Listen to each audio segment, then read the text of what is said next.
할렐루야. 오늘도 우리에게 은혜를 베푸시는 그 하나님을 이 시간 바라보며 나아가기를 원합니다. 우리 양옆에 계시는 분들과 함께 인사해 보도록 하겠습니다. 사랑합니다. 축복합니다. 예수님 안에서 우리는 하나 된 한 가족입니다. 이것이 우리의 구호로만 남는 것이 아니라 진짜 주님 안에서 하나됨을 누리며 한 가족으로서의 그 기쁨을 누리는 저와 여러분이 되시기를 주님의 이름으로 소원합니다. 사람들에게는 여러 가지의 감각기관들이 있습니다. 예를 들자면 시각을 담당하는 눈이 있고, 청각을 담당하는 귀, 또 후각을 담당하는 코, 미각을 담당하는 입과 혀, 촉각을 담당하는 피부와 같은 것들이 있습니다. 하나님께서는 사람들에게 이러한 여러 가지의 감각기관들을 주셔서 그가 만들어 놓으신 세상을 보고, 듣고, 만지고, 맛보게 하셨습니다. 그런데 여러분, 만일 우리에게 주어진 이 감각기관들 중에 그 어느 것 하나라도 제 기능을 하지 못하게 된다면 우리의 삶에 어떠한 변화가 찾아오게 될지 생각해 본 적이 있으신가요? 아무래도 만약 이러한 일들이 발생하게 된다면 우리는 굉장한 불편함을 느낌과 동시에 두려움을 가지게 될 것입니다. 가령 감기에 걸려서 코가 막혔다고 생각을 해보세요. 숨을 쉬는 데 있어서 불편함이 있기에 답답함을 느낌과 동시에 심지어는 코가 막히면 맛도 느껴지지 않습니다.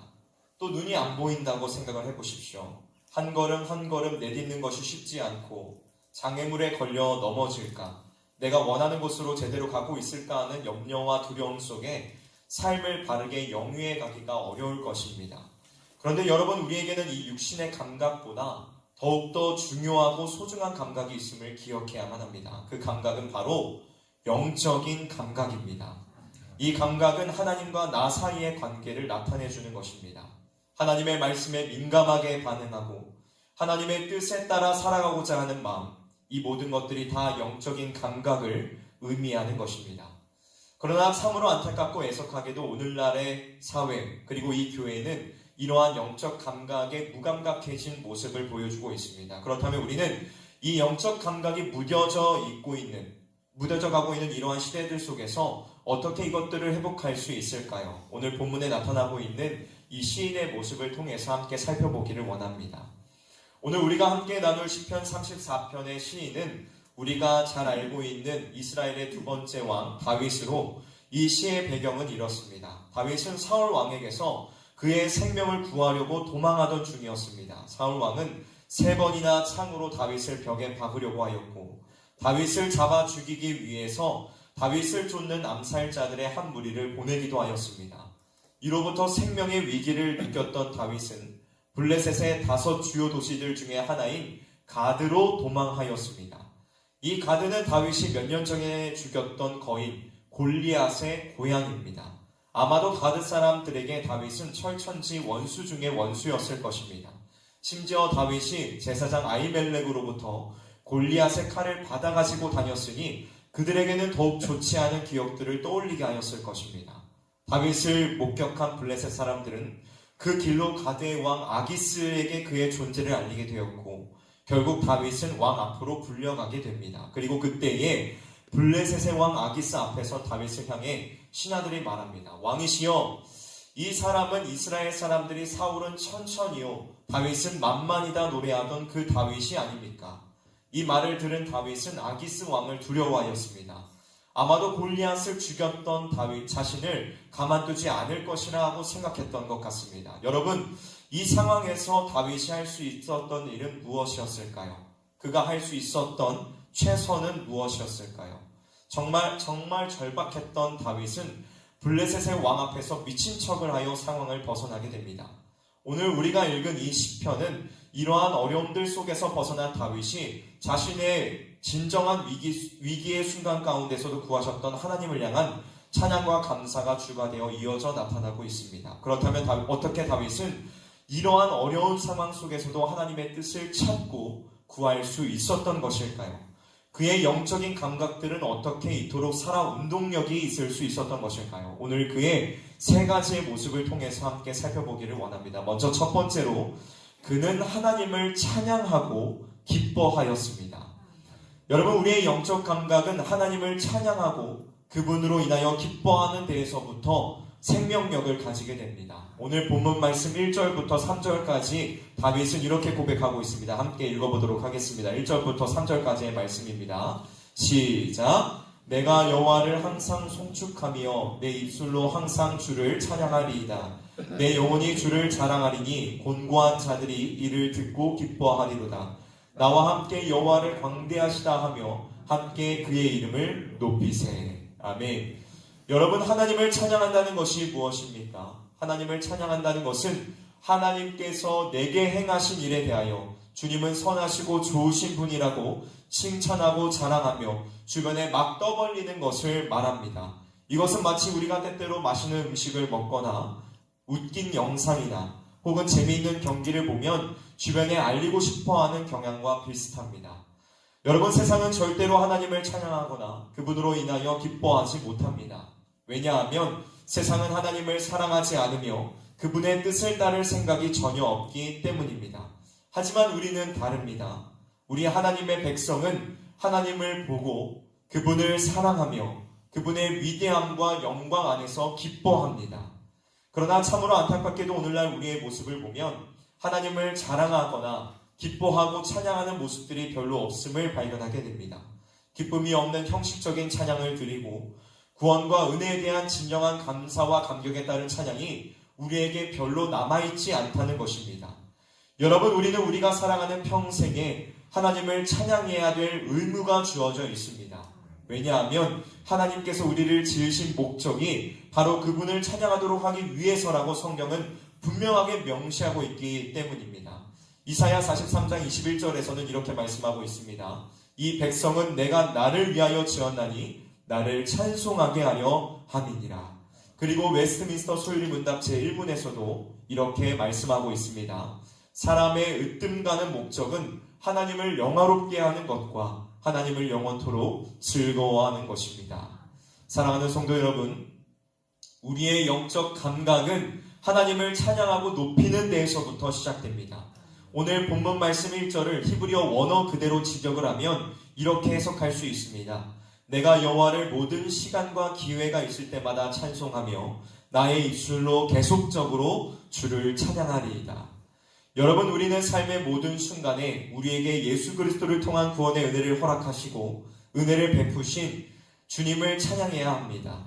그분이 행하신 일들을 기억하며 그분의 거룩하심과 완전하심, 공의로우심과 사랑을 노래하고 그리고 그것을 삶을 통하여 드러낼 때에 우리 가운데 참된 기쁨이 있고 소망이 있으며 우리의 영적 감각에 살아서 하나님을 향하게 될 줄 의심 없이 믿으시기를 주님의 이름으로 간절히 소원합니다.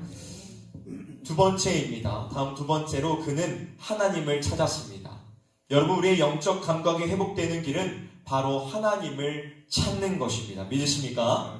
오늘 본문 말씀 4절에서 7절에 다윗은 이렇게 고백하고 있습니다. 4절부터 7절 말씀을 읽어보도록 하겠습니다. 시작. 내가 여호와께 간구하매 내게 응답하시고 내 모든 두려움에서 나를 건지셨도다. 그들이 주를 앙망하고 광채를 내었으니 그들의 얼굴은 부끄럽지 아니하리로다. 이 곤고한 자가 부르짖음에 여호와께서 들으시고 그의 모든 환난에서 구원하셨도다. 여호와의 천사가 주를 경외하는 자를 불러 진치고 그들을 건지시는도다. 아멘. 우리나라 개역개정 성경에서는 내가 여호와께 간구하매 라고 번역을 하고 있지만 사실 원어 성경과 영어 성경에서는 모두 내가 여호와를 찾음에 라고 말씀을 하고 있습니다. 여기에서 찾는다 라는 것은 하나님이 어딘가에 숨어 계셔서 어디에 계시는지를 찾는 것을 의미하는 것이 아니라 하나님께 질문하며 묻는 행위, 즉 기도를 의미하고 있는 것입니다. 지금 다윗은 그의 인생길에 닥쳐진 광야와도 같은 크나큰 어려움을 지나면서 자신이 가야 될 길을 다른 무엇이 아닌 하나님에게서 그 방향을 찾고 있다는 것입니다. 지금 이러한 상황 속에서 다윗에게는 그 어떠한 것도 위로가 되지 못하였습니다. 사람이 위로가 되지 못하였고 환경이 그의 위로가 되지 못하였습니다. 그에게 위로가 되었던 것은 오직 그와 동행하시는 여호와 하나님께서 그의 인생의 피난처가 되시고 요새와 반석이 되신다는 것이었습니다. 그는 이러한 사실을 알았기에 그분을 찾기에 힘쓰며 그분께 자기 자신을 의지하고 맡겼던 것입니다. 여러분, 하나님께서는 자신을 찾고 구하는 자들에게 응답하여 그들을 보호하시고 그들의 길을 인도하여 주십니다. 우리의 믿음의 선진들도 모두 어려운 인생길을 걸었지만 하나님을 찾고 그의 얼굴을 구하였을 때에 하나님은 그들의 인생을 선한 방향으로 인도하여 주셨습니다. 그러므로 우리는 기도해야만 합니다. 구호로만 외치고 마는 것이 아니라 정말 진심으로 하나님의 뜻을 구하며 찾는 기도가 이 시대를 살아가고 있는 우리들에게 정말로 필요하다는 것입니다. 지금 이 세상이 흘러가는 것을 보십시오. 얼마나 악하고 폐역한 세대를 우리가 살아가고 있습니까? 얼마나 알 수 없는 일들이 시시각각 일어나는 세상입니까? 자녀들을 밖에 내보내기 두려운 세상 아닙니까? 우리는 이러한 세상의 역사 가운데에 통치하시는 하나님의 뜻을 찾고 구하기 위해 오늘도 기도해야만 합니다. 청교도 설교자 토마스 왓슨은 이러한 말을 했습니다. 기도는 하늘에 계신 아버지의 품 안에서 영원히 호흡하는 것이다. 우리가 오늘 이 자리에 모인 것은 하나님을 예배하고 그분을 찾고 뜻을 발견하며 우리의 호흡과 같은 기도를 하기 위하여 이 자리에 모인 것입니다. 오늘 우리가 그분께 간절함으로 기도하며 나아가기를 원합니다.